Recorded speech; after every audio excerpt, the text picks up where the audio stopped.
Bonjour mes chers, comment allez-vous? Ça va bien, je l'espère. La séance d'aujourd'hui sera consacrée à la correction de l'examen, on va dire examen exemple pour se préparer au contrôle numéro 1, premier semestre. Alors je vais vous lire le texte une fois. Le Maroc est un pays situé au nord-ouest de l'Afrique.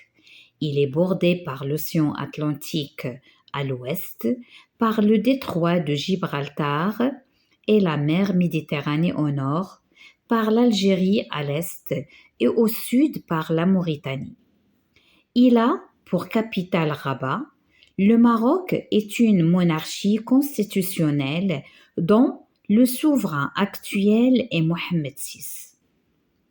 Carrefour des civilisations originellement amazighs, le Maroc se distingue par un mélange de cultures arabes, africaines et méditerranéennes, ce qui fait la richesse de la culture marocaine. À cette diversité culturelle s'ajoute aussi une diversité géographique. En effet, le Maroc compte des paysages diversifiés du désert, aux montagnes en passant par les plaines fertiles, qu'encadrent les côtes de 3500 km. Internet, sélection de Wikipédia adaptée. La première question. Le texte est extrait de. Alors, est extrait de Internet sélection Wikipédia. C'est ce que je vais écrire. Alors, et je vais écrire Internet sélection de Wikipédia.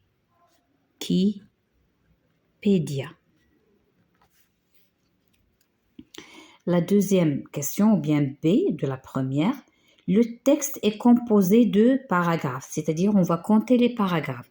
Donc on a 1, 2, 3. 3 paragraphes.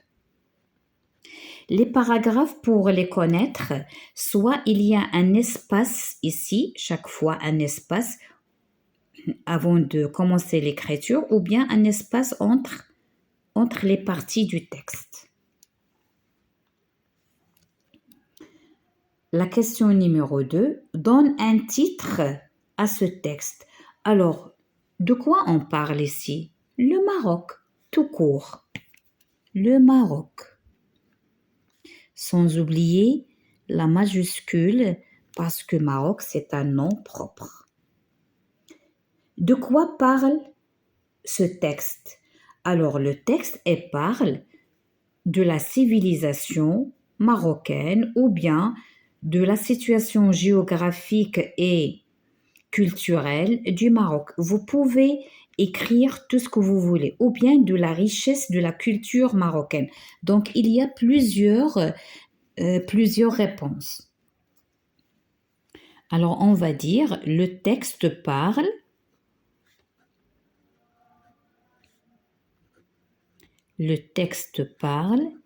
du Maroc et de sa richesse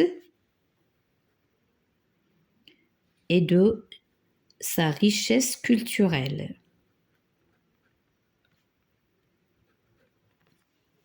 Et j'ai dit, il y a plusieurs réponses. Alors, qu'est-ce qui fait la richesse de la culture marocaine? Alors là, vous avez la réponse ici. Qu'est-ce qu'il a dit? Carrefour des civilisations originellement amazighs, le Maroc se distingue par un mélange de cultures arabes, africaines et méditerranéennes, ce qui fait la richesse de la culture marocaine. Donc, la culture marocaine est riche par la diversité, d'accord, des cultures arabes, africaines, méditerranéennes, sans oublier le carrefour de civilisation. D'accord? Alors, on va écrire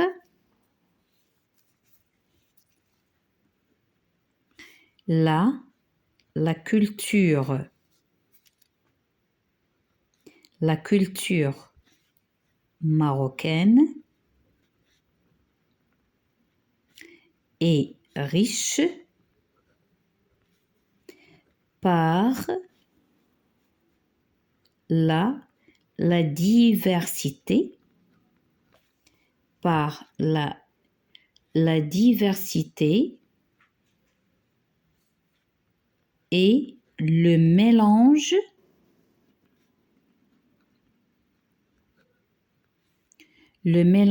de culture arabe, africaine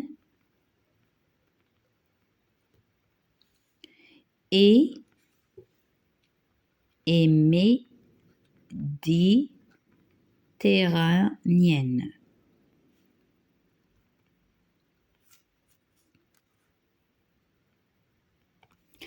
Alors, vous pouvez ajouter le Maroc aussi, c'est un carrefour des civilisations originellement amazighes. Là aussi, vous pouvez l'ajouter, d'accord? Et si vous écrivez ça, c'est juste.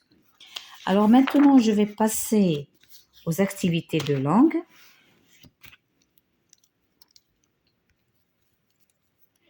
Souligne en jaune les phrases simples. Alors, on va chercher les phrases simples, on va les souligner en jaune. En vert, on va souligner les phrases complexes. D'accord? Alors, pour dire c'est une phrase simple ou bien c'est une phrase complexe, on doit chercher les verbes. Alors, je vais chercher les verbes. Alors, je vais utiliser le bleu, moi, pour chercher le verbe. Alors, le Maroc est une monarchie constitutionnelle dont le souverain actuel est Mohamed VI. Alors, j'ai le premier verbe, j'ai le deuxième verbe. Donc, c'est une phrase qui est complexe. Pourquoi? Parce qu'il contient deux verbes. Et on va souligner la première phrase en vert. D'accord? Maintenant, la deuxième phrase. Le Maroc est un pays situé au nord-ouest de l'Afrique. Alors, il y a un seul verbe qui est, d'accord? Un seul verbe. Donc, c'est une phrase qui est simple et je vais la souligner avec le jaune. Je passe. La phrase numéro C. Le Maroc se distingue par sa culture diversifiée, ce qui fait sa richesse culturelle. Alors j'ai se distingue et j'ai fait. Ce sont deux verbes. Donc c'est une phrase qui est complexe. Et je vais souligner la phrase en vert. Maintenant, je passe à la question suivante. Sépare par un trait les propositions dans la phrase complexe suivante, puis entoure les mots de liaison. D'accord. Alors, on va lire. La mosquée Hassan II est construite sur l'océan. Donc, elle ressemble à une nef divine car elle est tout simplement éblouissante. Alors, la mosquée Hassan II est construite sur l'océan. Donc ça, ici, c'est la première proposition. Donc, elle ressemble à une nef divine. Elle ressemble à une nef divine. Car elle est tout simplement éblouissante. Elle est tout simplement éblouissante. Et qu'est-ce que je vais faire maintenant? Je vais entourer les mots de liaison. Donc ici j'ai donc et ici j'ai car. Alors ici vous avez bien retenu votre leçon. Alors ici on a donc et on a car. Ce sont des conjonctions de coordination. Donc c'est une phrase. C'est une phrase qui est complexe dont les propositions sont coordonnées. D'accord? Alors, je passe à la question numéro 3. encadre le groupe nominal sujet, puis indique sa classe grammaticale, groupe nominal, pronom ou bien nom propre. La phrase numéro 1. Il se présente à ses camarades. Alors, qui est-ce que se présente à ses camarades? C'est il.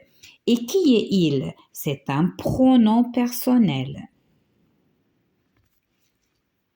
Parce que pour trouver le groupe nominal sujet, on pose la question qui est-ce qui?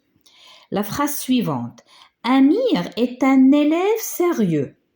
L'élève, le verbe c'est est. Qui est-ce qui est un élève sérieux? C'est Amir. Et je vais encadrer Amir. Amir, c'est le groupe nominal sujet et c'est un nom propre. C'est bon? La troisième phrase. La mosquée est un beau minaret. Qui est-ce qui est un beau minaret? C'est la mosquée.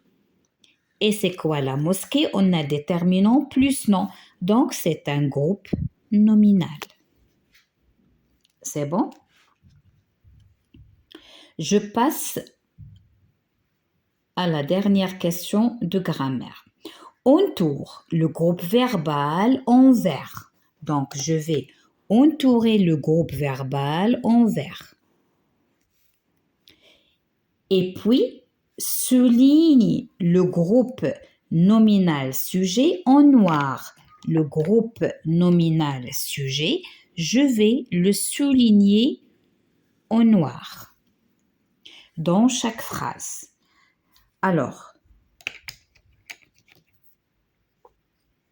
la famille regarde un documentaire sur la marche verte.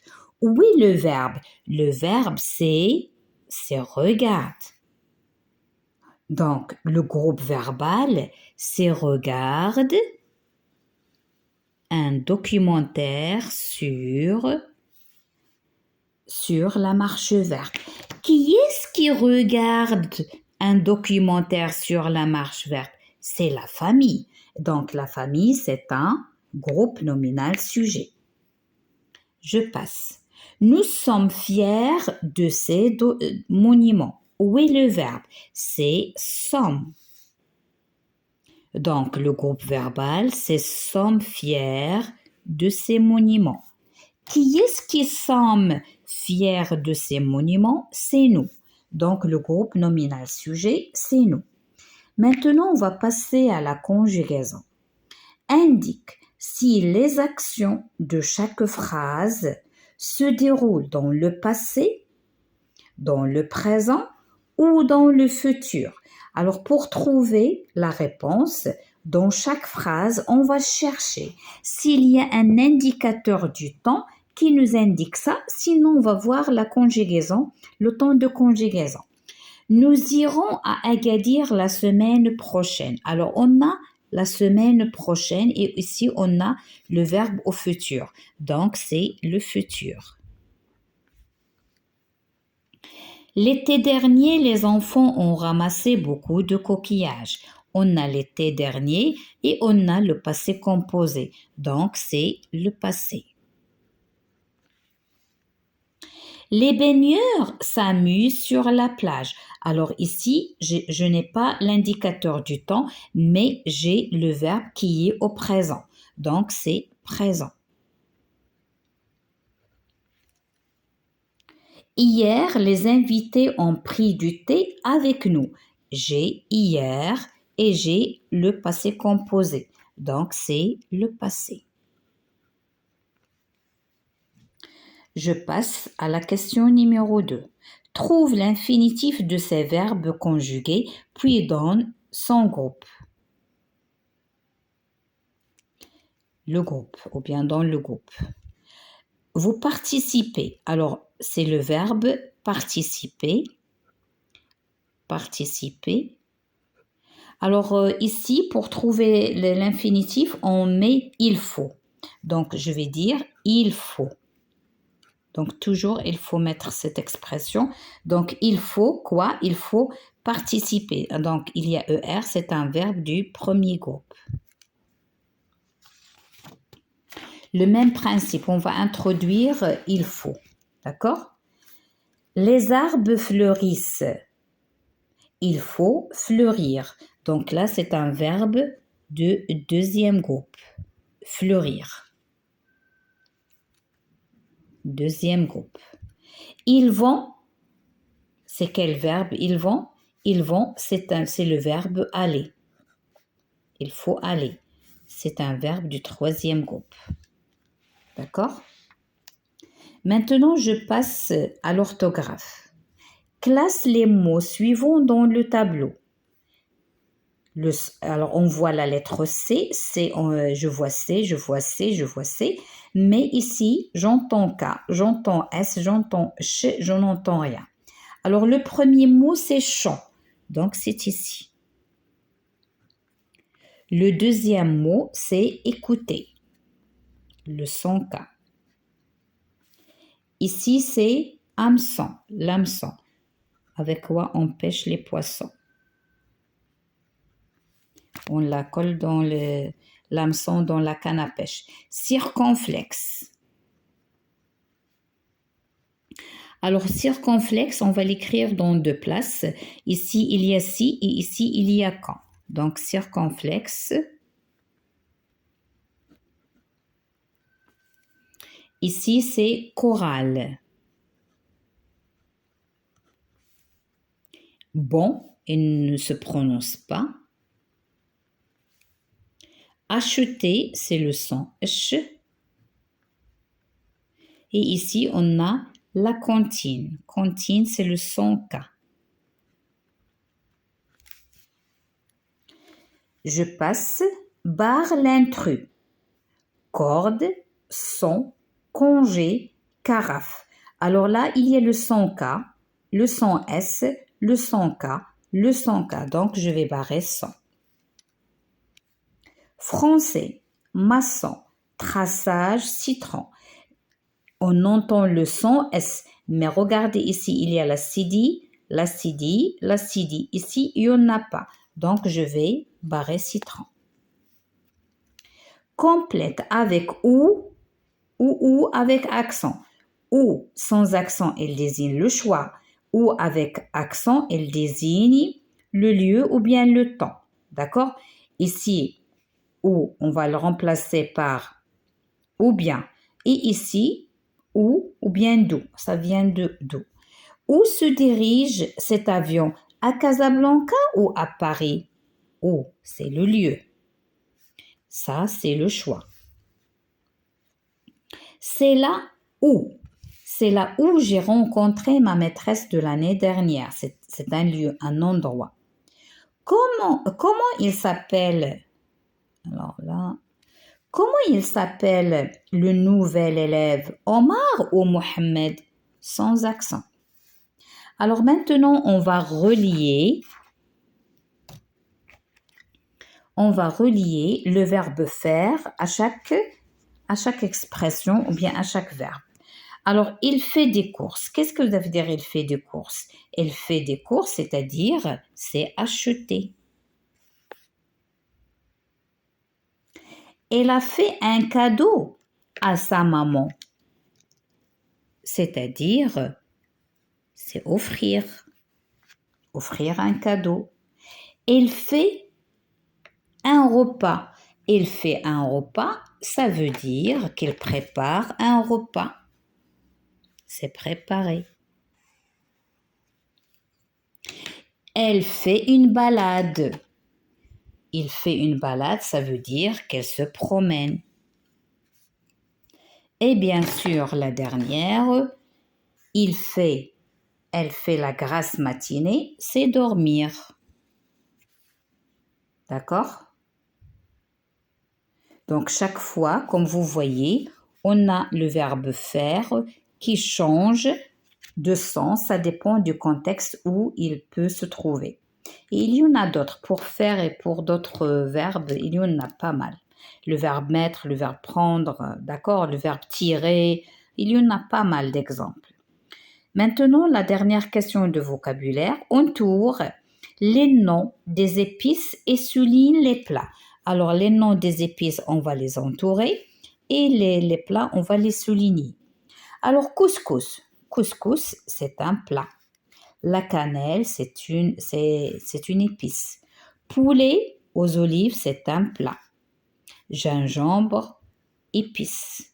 Ras el hanout, c'est épice. C'est bon? Alors maintenant, on va passer à la dernière partie qui concerne l'expression écrite. Complète le texte avec les mots suivants. Les couleurs, morceaux de pierre, artistes, de magnifique, géométrique, les mosquées. On va parler du zlige, le zlige.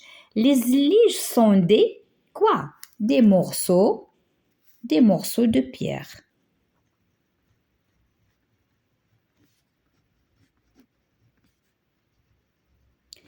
Des morceaux de pierre de forme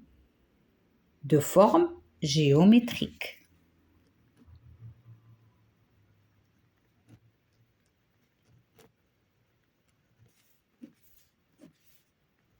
De forme géométrique très régulier. Ils forment des mosaïques de toutes les couleurs.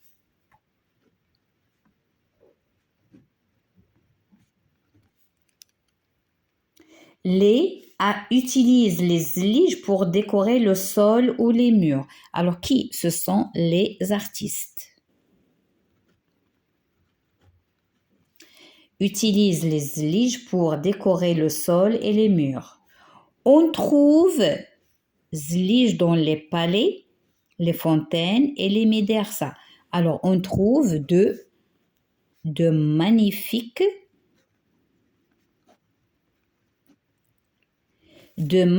zliges dans les palais, les fontaines, les médersas et les mosquées, bien sûr.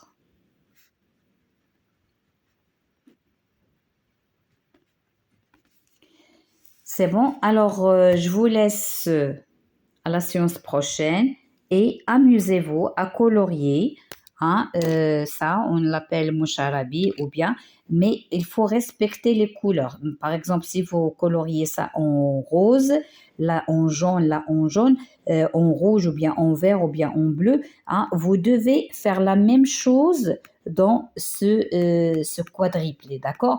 Avec les mêmes couleurs que vous avez colorié ça, la même chose ici, la même chose ici, la même chose ici. D'accord? Alors mes chers, je vous laisse et je vous dis bonne chance et bon courage et travaillez bien, révisez bien vos leçons avant d'aller à l'examen. C'est très facile si on révise. Alors, je vous quitte à la séance prochaine, Inch'Allah.